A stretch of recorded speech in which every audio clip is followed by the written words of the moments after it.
If you don't know me, my name's Mark. I'm busy and have been for the last year renovating this 165-year-old farm cottage here in the southwest of France.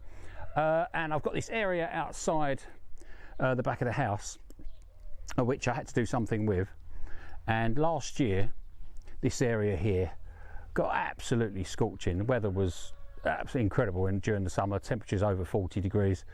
So I've decided, seems the weather's been so good this week, nice and cool, perfect temperatures, about 16 degrees, beautiful blue skies, that I'd build a gazebo. So I thought I'd just show you around what I've done. And yeah, just to say that if I can do this, anyone can do this, because I'm new at all this sort of woodwork malarkey, so I'm pretty pleased the way it's come out. So yeah, I'll just show you what I did. So yeah, give you a few hints and tips if you like. The posts are 18 inches in the ground, and I used a ready mixed concrete, ballast, sand and cement mix. You can get post mix, which is what I prefer to use, but I couldn't get that for this. But yeah, they went in the ground okay, and I left them in there for a day before I started putting anything on the top. So yeah, they're 18 inches in the ground. These are 4x4 posts. So basically, when I was putting this together, the only thing I was thinking about is how cheaply I could do it. So I found a timber supplier that supplies all his timber in 3-metre lengths. So I wanted to do as little cutting. I wanted to get the biggest gazebo I could get for the smallest amount of money. So the roofing material is also 3 metres long, and I wanted to use as few fixings as possible. So yeah, probably spent about €10 or thereabouts, $10 on screws.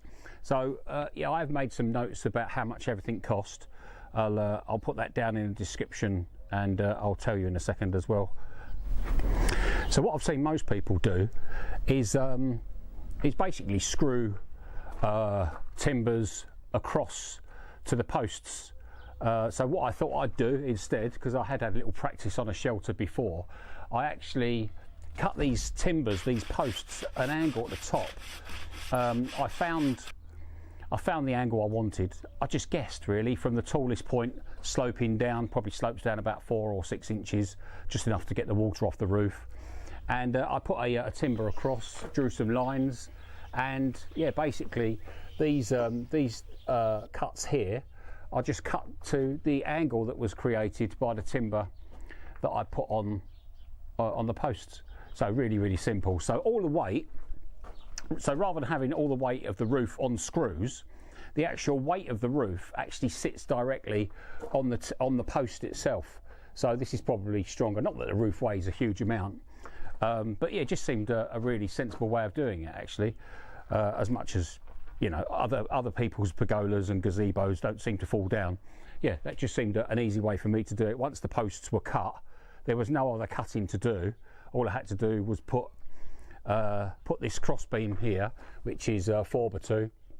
I used a mixture of 4x2 for the main weight bearers at the front and the back, and then 3x2 for the roof rafters, which carried these boards, which are 8-inch wide by about 3/4 inch thick.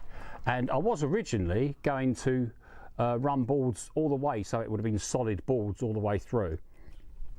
And I'd only bought a dozen boards, and when I started putting them on, I realised I needed probably another 3 or 4 just to do the roof, and that wouldn't have left me any extras, because I put a board along the back there, and I put one on the front there just to support that 4x2 going across, just to take any flex out of that.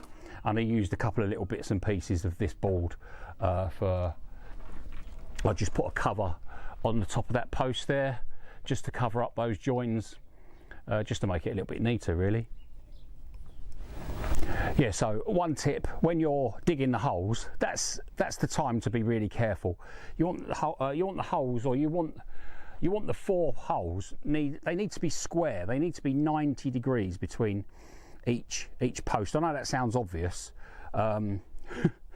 It sounds obvious, but not particularly easy to do, really. Especially if you're doing it on your own.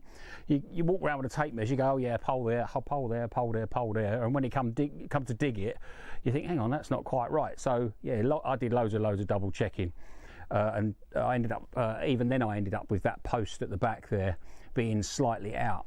So because my septic tank is just behind that post there, I couldn't go as wide as I have here than I have at the front. So the two front posts and the two back posts are 8 feet across, 8 feet apart, and the front posts to the back posts are 7 feet. So as much as they're not identical, it's still rectangle. The angles are still 90 degrees. So when you put them in the ground, you have less problems lining up the timbers on the roof once you've got the posts in nice and plumb. So yeah, when I put the posts in on my own, I used some 2x1 timber that I just screwed, held it up while the concrete was setting. I'm sure that's a pretty standard way of doing it. I just saw someone doing it online, seemed like a sensible thing to do. So as I say, the roofing material is just a steel, galvanised steel corrugated sheet, 3 meters long. I think they're 900 millimeters or 90 centimeters wide, and I used 4 sheets with an overlap, and I measured it quite well actually. I've got a 2-inch overhang all the way around the roof, just to protect the timber underneath it, to stop water from dripping onto it. And I'm not sure whether I'm going to put a gutter on the back. Haven't had any rain here for weeks, so I'm waiting for the first bit of rain just to see what happens. The roof is only 10 foot by 10 foot, so there's not going to be a huge amount of water coming off of it, and it's not like I'm collecting rainwater. If I was going to collect rainwater, I'll collect it off the house, because the roof on the house is absolutely enormous, and it'd be really easy to collect water if I wanted to. So I'm not quite sure what's going to happen with the rainwater, and it's been raining down there, and it's going on to gravel at the moment. It's been raining down there without an issue, without flooding issues, and that gravel is extremely deep. That was all done when the new septic tank was put in, so they just filled this area with gravel, so drainage is not an issue.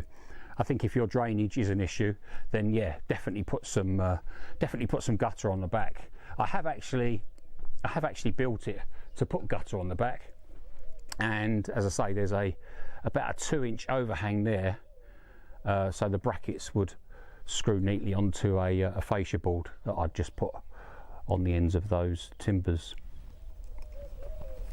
So yeah, the roof just screws on with I used a little aluminium cap with a foam backing, so they create a watertight hole in the roof. Really clever idea. I've not seen them before, so I just picked them up with the roofing material. So the roofing material came to just over €200 with the fixings, and the timber was about €265. So all in all, came to about €470 with screws, or around $500. So that's how much that cost. That's how much that stands me in as it stands, and I've got to work out whether just to carry on this paving underneath, which is probably what I'll do. This is going to be a big deal for me. This is going to change the way I use this house, because it's February and I was working in a t-shirt today. So yeah, it's going to be amazing. So maybe I'll put a little kitchen unit out here. Obviously I'll be sitting out here in the heat, and it'd be nice to have a bit of shade. So yeah, I've got some ideas. Maybe I've just recently put a power socket on the side of the house, and I've got an outside tap. So yeah, maybe I could put a bit of a kitchen setup out here. Might be quite nice to cook. All winter long I've been boiling my spuds outside because I don't want the steam in the house. So yeah, that's my plan. Anyway, quick look at what I've done. Really pleased how it's come out. Looks quite cool on the inside as well. So yeah, what do you reckon? Anyway, please like and subscribe.